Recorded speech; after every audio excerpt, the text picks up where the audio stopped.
Salam jumpa dari Puncak Gemim Sion Winangun.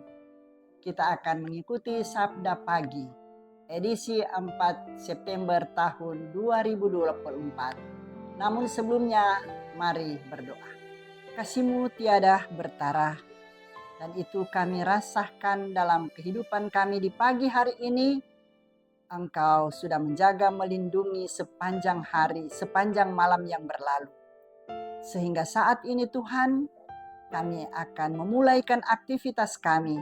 Namun sebelumnya kami mau dituntun dengan firman-Mu.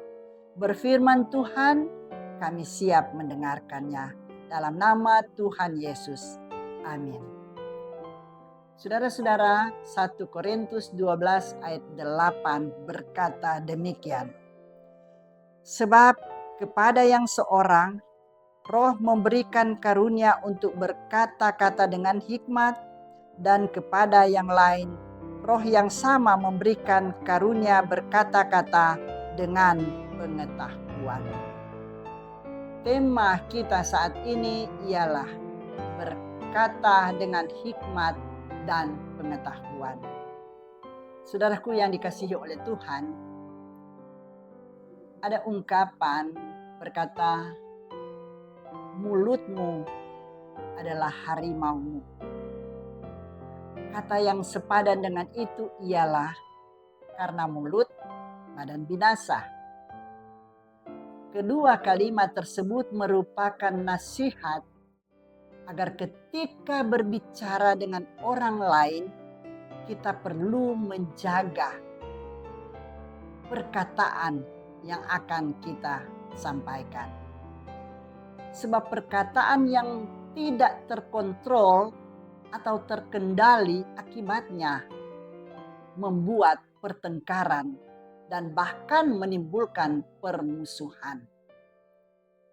Mazmur 34 ayat 14, Raja Daud juga menulis, jagalah lidahmu terhadap yang jahat dan bibirmu terhadap ucapan-ucapan yang menipu.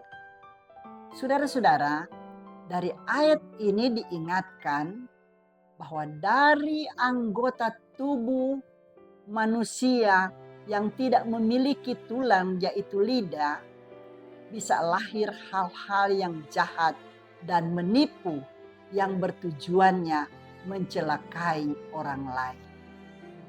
Karena itu, Daud melanjutkan kalimatnya dengan berkata, wajah Tuhan menentang orang-orang yang berbuat jahat. Mazmur 34 ayat 16a. Saudara-saudara, firman Tuhan saat ini, Paulus menasihatkan jemaat Korintus agar berkata-kata dengan hikmat dan pengetahuan. Kedua itu merupakan karunia atau wujud dari manifestasi Roh Kudus.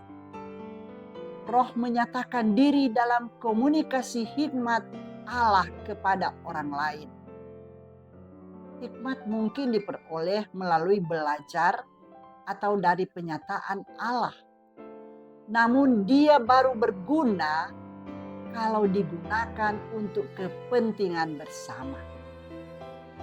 Saudara-saudara, intinya hikmat yang dimaksudkan bukanlah hal duniawi, melainkan yang berasal dari Allah. Tujuannya untuk mengerti fakta-fakta yang sudah diketahui dan menerapkannya dalam keadaan tertentu. Karunia berkata-kata dengan pengetahuan dan pengajaran. Karunia itu adalah kemampuan yang diberikan Roh Kudus untuk mengucapkan pengetahuan yang dibutuhkan dalam situasi tertentu dengan tepat dan jelas. Saudara-saudara, Paulus menyampaikan ini untuk mengingatkan jemaat Korintus bahwa perkataan-perkataan rohani yang lahir dari hati yang sombong tidak akan mendatangkan manfaat dan berguna bagi sesama. Orang-orang berhikmat adalah orang-orang yang memperkatakan perbuatannya sejalan dan konsisten. Ini mau jelaskan bahwa orang berhikmat, sikap dan tuturnya tidak berubah-ubah, sama dan sejalan. Hikmat atau sofias, kebijaksanaan atau pengertian dan kecerdasan.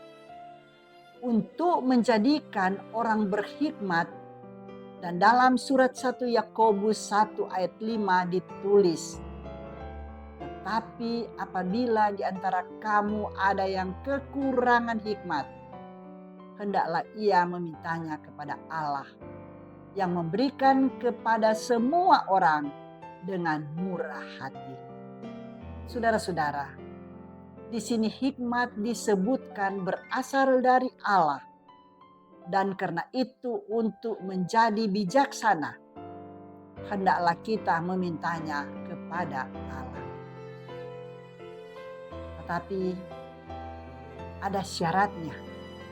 Seperti dalam Amsal 9 ayat 10a berkata, permulaan hikmat adalah takut akan Tuhan. Syaratnya ialah harus takut akan Tuhan. Saudara-saudara, kata takut di sini sama artinya dengan menghormati, tunduk, setia dan taat. Karunia ini sangat dibutuhkan dan berguna bagi jemaat.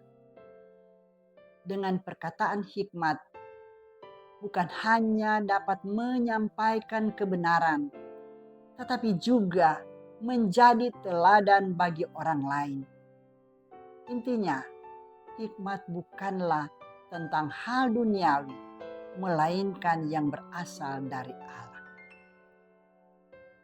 Saudara-saudara, demikian pula dengan perkataan pengetahuan adalah kemampuan yang diberikan Roh Kudus untuk mengucapkan pengetahuan yang dibutuhkan dalam situasi tertentu dengan tepat dan jelas. Dengan karunia pengetahuan, orang yang mendengarnya akan terdidik dan didewasakan baik dalam iman maupun pengetahuan. Amin. Mari berdoa. Terpuji-pujilah namamu Tuhan, ketika kami telah membaca firman-Mu dan mendengarkannya, ada semangat baru lagi bagi kami dalam kami menjalani aktivitas kami sepanjang hari ini. Karena itu tuntun berkati kami Tuhan, supaya kami mampu melakukan itu dalam tiap kerja pelayanan kami. Ini kami Tuhan, kami siap dipakai oleh Tuhan. Amin.